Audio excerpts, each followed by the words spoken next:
So this is my onboard water storage. It's a 60 litre tank. I've done a separate video about this, but we've got the pump over there, various bits and pieces for plumbing, heater pipe going into the shower room, and then an expansion tank there in the left, just to maintain the pressure so the pump doesn't have to keep cycling. I've just quickly converted the the seat frame into a bed, just so you can see how it fits under the sink unit. I'm filming this on my phone, so the video quality may appear different to the rest of the video, but I thought I'd take a few pictures for the DVLA. You never know, they might approve the conversion, and if not, at least I've notified them. So that's how the Futon fits underneath there. Plenty of room for my feet, and very, very comfortable. Nice flat platform, headboard that Karen made to match the curtains. I'm very pleased with that. And there's room to get out the side for Karen predominantly to get into the shower, or the toilet rather. I can either clamber over or use a bottle if I need to.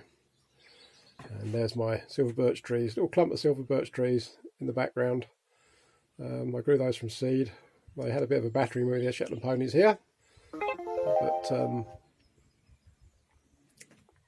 not a bad place to be parked up, even if it is in my, well, effectively my back garden.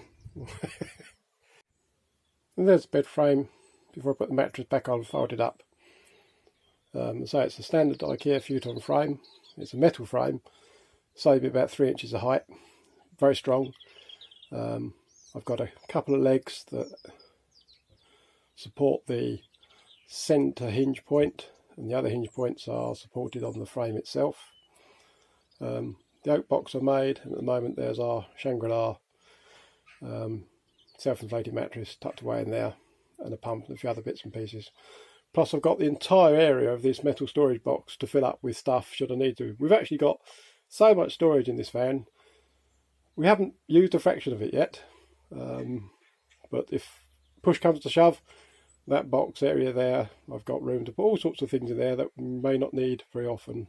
To access the storage box, we're just using a simple piece of rope, and in order for the seat to fold up as much as it needs to, there's a hinging mechanism for that slat there. So if I can do this one-handed, let's see, get that off there. Right, so as I fold this back down, you can see that piece is folded down. So this slat here is just hanging on a loop, it's freestanding. This slat here is on a hinge,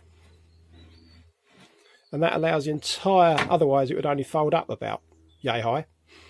But by that moving up, and then this metal part here, pushing that up in there, the whole thing, so at the moment that's as far as it would go. You can see it's, the slat's actually hitting it. But if I fold this slat up and lift it up,